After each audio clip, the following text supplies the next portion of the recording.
Coming up tonight on YCN News, there could be a change in the rate of the sales tax in Vermont. The Hooksett restaurant opens a location in New London, New Hampshire. And kindergarten in Cornish will remain a half-day program. For more news, weather, and sports, it's time for YCN, your local view. Now, your daily digest of the Dartmouth Lake Sunapee region, southern Vermont, and Windsor County. News, sports, weather, and all that is happening in our area. The news on YCN, your local view. Good evening. It's Tuesday, April 21st. I'm Laura James. Welcome to YCN News. Will the sales tax in Vermont change to a different or lower rate? Well, that remains to be seen, yet several state senators are talking about changing the state sales tax. That according to Vermont Public Radio. Now, Vermont's sales tax is 6% sales. It's personal income tax that brings the most money in to run state services. The sales tax is next, bringing in about $230 million for the general fund and $123 million for the education fund. Senate Finance Committee Chairperson Tim Ash of Chittenden says money from the sales tax could decrease because services are not taxed. Senate President John Campbell favors including some professional services as part of the sales tax. This could lower the 6% sales tax and raise more money for the state because the pool contributing sales tax would be larger. Meanwhile, in New Hampshire, the local economy in Merrimack County is picking up, and the story of Tucker's restaurant is like so many others. They just love what they do. With a restaurant in Hooksett, Tucker's has been in hospitality business for years. It's their passion and calling. They love to see the customers' friendly faces each day and love being a part of the community. These are the things that continue to fuel their passion for their restaurant business.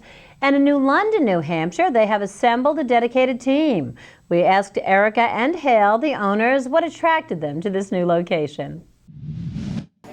Well, my wife and I live here in town, and we kind of were looking for a reason to kind of plant our roots here in town, and when this space became available, it was very clear to us. We always had come in here and said this would make a great breakfast and lunch restaurant. We knew the town needed something like this, so it was an obvious choice for us. So in our restaurant in Hooksett, we really need to brighten it up, so we use these same colors in Hooksett, and everyone loved it.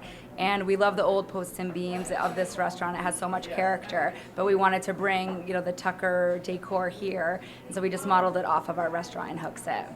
Well, I think that Tucker's is just a little bit different. I know the previous restaurants did a great job, but I think that what we try and evoke is a certain feeling or a vibe. We really want people to feel happy when they come in here, and even if you're having a gloomy day, we try and look to turn that around, and that's kind of what the decor is a part of that. All right, so our hours are 7 to 2, 7 days a week. We serve breakfast all day, and then lunch starts at 11. Looks like a great place to check out. Meanwhile, in Cornish, New Hampshire, the school board last night nixed a town meeting vote to offer full-day kindergarten next year. It's not the idea of full-day kindergarten that met with the board's 3 against and 2 in favor vote. Rather, it was trying to carry this option out by spending $15,000 for an extra hour of kindergarten-only class from 8 until noon, then mixing kindergartners with first graders from noon until 3 p.m. New board members Justin Ranney and Greg Clark Jr. voted for the full-day plan approved in March by residents on a 95-48 vote. Conversely, the members Holly Taft, Kathy Parks, and Glenn Thornton voted against the March plan, agreeing with Superintendent Dr. Middleton McGoodwin that the arrangement wasn't true full-day kindergarten. McGoodwin said the 2 grades were miles apart from each other socially and academically. Opposition to the vote and discussion came quickly. Some in the audience booed, others cried shame.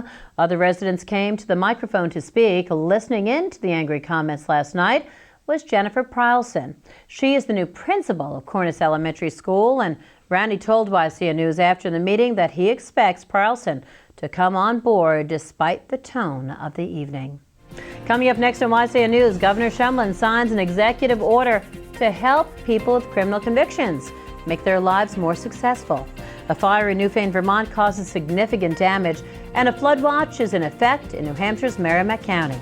A full look at weather and sports all coming up when YCN News returns. The YCN News continues in a moment.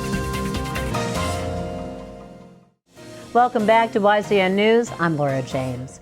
Vermont Governor Peter Shumlin today took away from job applications a hurdle for some state job seekers. Shumlin signed an executive order to help people with criminal convictions find employment and build successful lives as long as they are qualified for the position.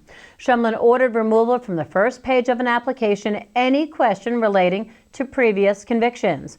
Now, the policy will prevent applications from being immediately screened out of state jobs because of a criminal conviction. The policy will not apply, however, to law enforcement corrections or other sensitive positions where extensive criminal background checks are used. A fire at a home in Newfane, Vermont, Sunday afternoon caused about $300,000 worth of damage, say state fire investigators. No one was home at the 100 Railroad Lane property owned by Janice Shepard. A neighbor called in the fire around 4:50 p.m. There were no injuries. 8 fire companies responded. The fire is listed as undetermined and is not considered suspicious at this time. There is a flood watch warning in Merrimack County, New Hampshire today, possibly tomorrow. Heavy rains may lead to serious water issues. Be advised and take precautions to safeguard your property. Now, on a related note, New Hampshire Public Radio is reporting the state budgeted $39 million for snow removal, but came up to $9 million short. To clear the roads throughout this very snowy winter, the state had to borrow money from the account for road and bridge repair. It cost New Hampshire $48 million to keep the roads passable this winter. Coming up on YCN News, the Upper Valley Vixens is the topic of discussion tonight. We'll tell you who they are as Elizabeth DeRazio interviews Ellen Reeder, a.k.a. the Felon of Troy, when YCN News returns. The YCN News continues in a moment. Welcome back to YCN News. I'm Mike Pizzone. Things brightened up this afternoon a bit, but don't be fooled, there's still plenty of rain coming up in the forecast. Skies will remain partly cloudy tonight with a low of 38 degrees and calming winds. The showers will pick right up tomorrow morning though, likely lasting until the early parts of the afternoon with a high of 55 degrees and a low of 37 tomorrow evening. Thursday will begin partly sunny with a high of 49, but there's a 40% chance we could see more showers throughout the afternoon. Temperatures will bottom out at about 32 degrees Thursday evening. Now let's take a look at our community calendar to see what's happening in the region. A benefit video game tournament and family fun night will be held tomorrow at 6 p.m. at the Time Out Americana Grill on Mulberry Street in Claremont, New Hampshire.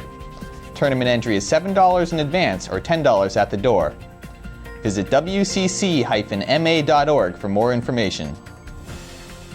The Ladies Auxiliary of the Croydon Fire Department will host its weekly bingo night Thursday at 6:30 p.m. at the Claremont Senior Center off Maple Avenue. The event is open to anyone ages 18 or older. Hills Nutrition is putting on a nutrition information session on May 5th at 6:30 p.m. at the Pleasant Lake Veterinarian Hospital in New London, New Hampshire. Call the number on the screen for more information. There were a lot of cancellations yesterday due to all that rain, but there were some teams that decided to brave the elements, making for some wet and wild games. Nothing was more wild than the Kearsarge girls lacrosse team's overtime victory over rival John Stark. It took 3 extra periods, but the Cougars finally clinched a 2-0 start to the season after Anna Stoll's score in sudden death overtime capped off an 8-7 victory over the same John Stark team that ousted Kearsarge from the playoffs last year. The game was moved to nearby Colby Sawyer College because of its turf field, but that didn't make conditions much better, with torrential rain falling throughout the contest. The Cougars scored 2 goals over the final 21 seconds of regulation just to force overtime, including Eleanor Angus's off-balance shot here to knot things at 6-6. Angus led Kearsarge with a game-high 3 goals, followed by Stoll with her game winner in this first half score. Anya Nowicki picked up the winning goal, turning aside 5 of the 13 shots she faced. A soaking wet Kearsarge coach Hillary Grimes said after the game that she couldn't have been more pleased with the way her team battled through the conditions to eventually finish the job. Yeah, I mean, I think it meant a lot because we actually lost to John Stark last year in the playoffs. So, this was kind of redemption for the girls. So they went out and fought hard and, just stuck it out through these conditions. And I'm really happy with how they did. So Grimes said she's been most pleased with her team's patience on both sides of the ball, which helped the team earn a 16-2 win over Merrimack Valley in its first game of the season last week. Working the ball through the midfield and a lot of patience on both attack and defense. So if we can keep that up, I'm hoping we'll, keep our winning going. The Cougars will look to improve to 3-0 on Thursday when they welcome Conval to town. The Hanover girls lacrosse team kept its unbeaten start alive, improving to 3-0 with a convincing win over Merrimack Valley. Molly Seibel led the Marauders with 5 goals, followed by Sophie Lebrano with 3. Hanover will look to make it 4-0 on Friday when it travels to face Portsmouth. That does it for YCN Sports. I'm Mike Pizzone.